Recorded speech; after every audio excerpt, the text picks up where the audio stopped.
Hi everyone, welcome back to Wrestling Fun with Father and Son. I'm Father Matt, and this is Son. Guy. And on this week's NXT, we've got a new women's tag team #1 contender, a thrilling triple threat match, and a character change that will change the fate of NXT forever. This is the NXT Look Back Recap. Yes, NXT 23rd of the 10th, 2019. Started off with Rhea Ripley versus Bianca Belair. Obviously, there's been a few people, or sort of say, a few women coming out and saying they want a shot at Shayna Baszler, and Rhea Ripley and Bianca Belair are two of the ladies who have said that. So they had a match, hard impact match I put on this one. But it was Io Shirai who came down to try and interfere by attacking Rhea Ripley, because obviously they've had a little bit of a spat going for the last few weeks.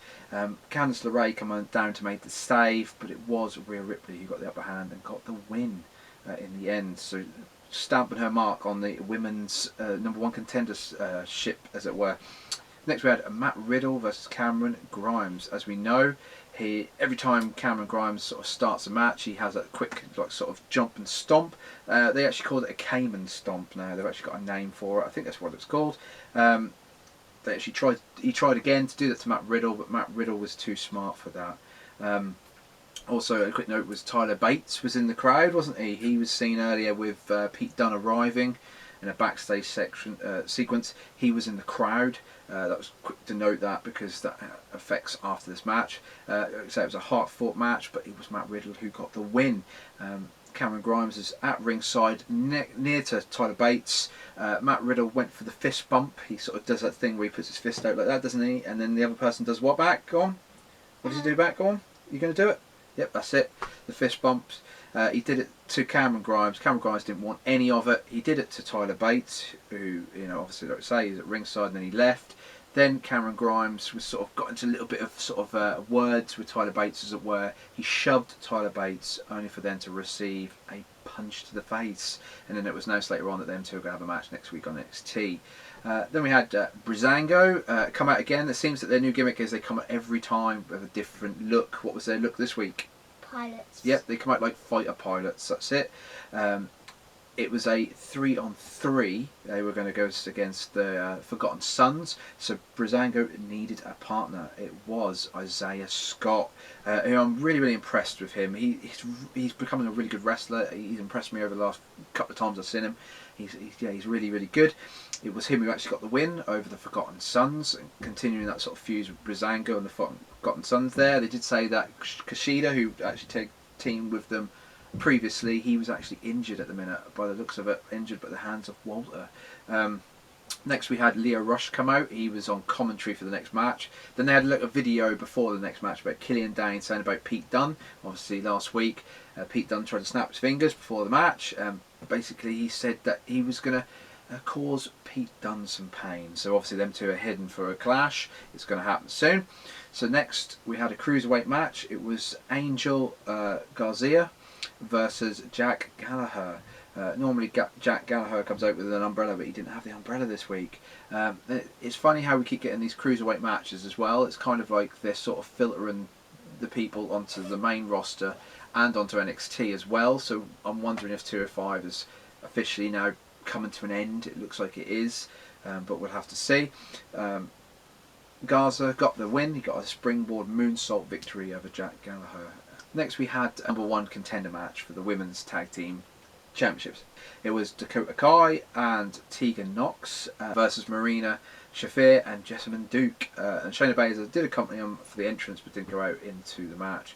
Again, this was quite a hard-fought match, but it was Dakota Kai and Tegan Nox who got the win. So they are now the new #1 contenders for the women's tag team titles. And who is the champions? The Kabuki Warriors. That's it, the Kabuki Warriors are the tag team champions at the minute. They popped up on the screen, did a little bit of a promo, mostly in Japanese, but at the end they basically said that they didn't have no chance to beat them, and next week that match is happening. So it's nice to see the women's tag team titles being interspersed now throughout the different shows. That's what they should have done in the beginning. That's what they said they were going to do. They didn't really do it. They are now doing it. And then we got, what I said at the beginning, a thrilling triple threat match. I thought this was a really, really, really thrilling match. There were some really good spots with Keith Lee, Dijakovic, and Roderick Strong. Yeah, this was a great match. I thought really good triple threat, some really high impact spots, especially from Keith Lee.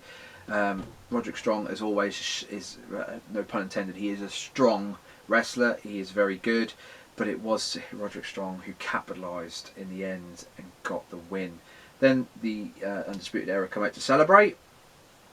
They decided that they would attack Keith Lee, who was in the ring, only for someone to come out. Who was it? First person to come out? Ciampa. That's it. Tommaso Ciampa came out with his crutch. He came down. Again, it looked like 4-on-1. Only for then somebody else to come out. Someone else's music hit. Who was it? It was Johnny Gargano. Yep, Johnny Gargano come back. Obviously, he's had a little bit of a history with Adam Cole, hasn't he? He's also had a history with Tommaso Ciampa. The crowd was shouting DIY. It looked like he gave sort of Tommaso Ciampa the nod to say, "Yep, we're now sort of partners." And again, it's still the odds were stacked. It was still 2-on-4. But then somebody else come out. Who was it? Balor. Finn Balor. Yes, Finn Balor come out. Not even it, but to make the numbers a little bit less. Only for then Balor to do something. What was it? Attack Johnny Gargano. That's it. He did a kick to Johnny Gargano, effectively turning heel. There was an assault on Ciampa by the other members of Undisputed Era. Actually, it was quite a cool assault, to be honest. That was really sort of well done. Balor then attacked Johnny Gargano. He ran at him when he was against the barrier, knocking the barrier down. Everyone behind it was obviously they were all set up, but it looked really cool. He knocked everyone down, and it was really, really cool.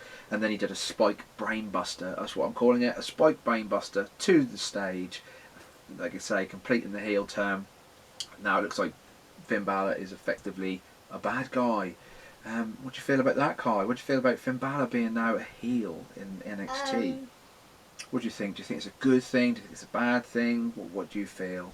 I think it's a good thing. I think it's going to be a good thing for Finn Balor. I think he's been on the main show. They didn't really use him to his full potential. They didn't really use the Demon character to his full potential. Now he's back in NXT. I think it's good to refresh his character, to make him have a little bit more relevance. This makes him have more relevance. He is now a bad guy, which he hasn't played before, and I'm excited to see where this character goes. I think it's going to be really, really good. So NXT this week it's better than last week. I'll say that. It's better than last week. NXT, obviously, I feel is the better show out of WWE's programming at the minute. It's got better wrestling, a little bit better storylines. It does. The only thing I will criticise them about this week is that it seems like you had Io Shirai and Candice LeRae. They had a little bit of a brawl. Now they set up a match next week. You've had sort of a little bit of interference, and then they are setting up matches next week, and that's kind of how they get into matches next week, is that they just have a little bit of interference, or they have a brawl and then there's a match. It's really, really weird, just a really weird way of doing it. But that's the only criticism I'll have of NXT this week. Like I say, I thought it was a very solid episode. So yeah, so if you like this video, please like, comment and subscribe, and share your views on what you thought about NXT this week, and we'll comment back, and we'll see you in the next video, which will be the AEW's Explosive Elite review, and we look forward to that one. So I will say goodbye, and say goodbye, Kai. Goodbye. Goodbye.